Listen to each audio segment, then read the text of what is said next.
Vemos el primer ejercicio. Me dice, calcula el ángulo de inclinación del Sol cuando una persona de 1,67 metros de estatura proyecta una sombra de 2,4 metros. Lo primero que tengo que hacer es ubicar qué me están pidiendo y qué datos me están dando. Lo tengo aquí marcado en verde. Una vez que hice eso, tengo que hacer un dibujo para saber qué tipo de triángulo se forma y ver qué función o qué fórmulas necesito utilizar. Aquí está el pequeño dibujo, aquí tengo la persona, tengo el sol, tengo la sombra que proyecta y tengo la inclinación. Una vez que hice el dibujo, ahora voy a vaciar los datos del ejercicio en él. Bien, aquí ya tengo los datos, me dice que la altura es de 1,67 y la sombra proyectada es de 1,4, perdón. Me están pidiendo ángulo de inclinación.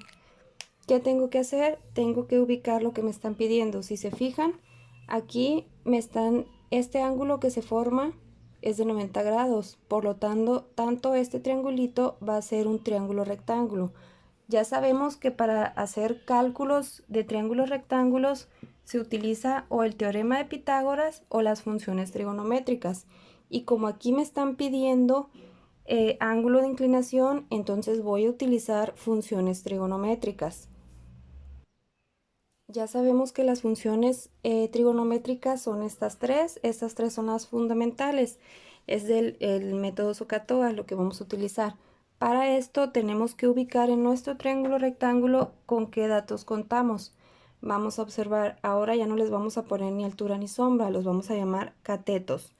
Aquí tenemos el ángulo de inclinación, quiere decir que el cateto que está enfrente del ángulo es el cateto opuesto. Y el cateto que está por un ladito sería el cateto adyacente. Conociendo esa información y como me están pidiendo ángulo, entonces de estas tres, de la que yo puedo echar mano y despejar para calcular el ángulo, sería la tangente. ¿Por qué? Porque aquí tengo cateto opuesto y tengo cateto adyacente. La despliego y me queda de la siguiente manera. Seleccionamos esta, me queda tangente de alfa es igual al cateto opuesto entre el cateto adyacente. Tengo que despejar para poder encontrar el ángulo. Entonces esta que está aquí pasa como su inversa, que sería cotangente o tangente a la menos 1. Me va a quedar entonces mi fórmula, alfa es igual a tangente a la menos 1 y entre paréntesis la razón trigonométrica, que en este caso va a ser cateto opuesto entre cateto adyacente.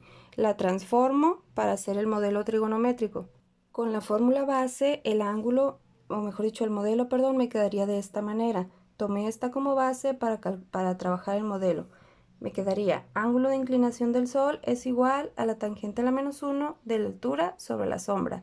Ahora lo que voy a hacer es nada más sustituir datos en el modelo o en la fórmula, cualquiera de las dos que quieran desarrollar, para poder encontrar el ángulo de inclinación del Sol. Los datos sustituidos me quedan de la siguiente manera. Aquí nada más sustituí la altura de la persona y acá la sombra. Primero calculo la razón y luego le aplico la inversa. Una vez calculada la razón me queda de la siguiente manera. Para encontrar este dato, lo único que voy a hacer es en la calculadora, aplico Shift, me vengo aquí donde están las trigonométricas, en este caso presiono la tecla tan para que me aparezca tan a la menos 1 y luego escribo lo que me dio la razón, que es 0,6958. Presiono igual y este sería el ángulo. Lo que a mí me interesa o como lo debemos de expresar es en grados, minutos y segundos. En este caso lo único que hago es presionar esta tecla y ya me va a arrojar el valor. Esta sería la respuesta para este ejercicio. Ya expresado me queda de la siguiente manera. El ángulo de inclinación del Sol corresponde a 34 grados, 49 minutos, 48,71 segundos. A partir de aquí podemos hacer una conclusión.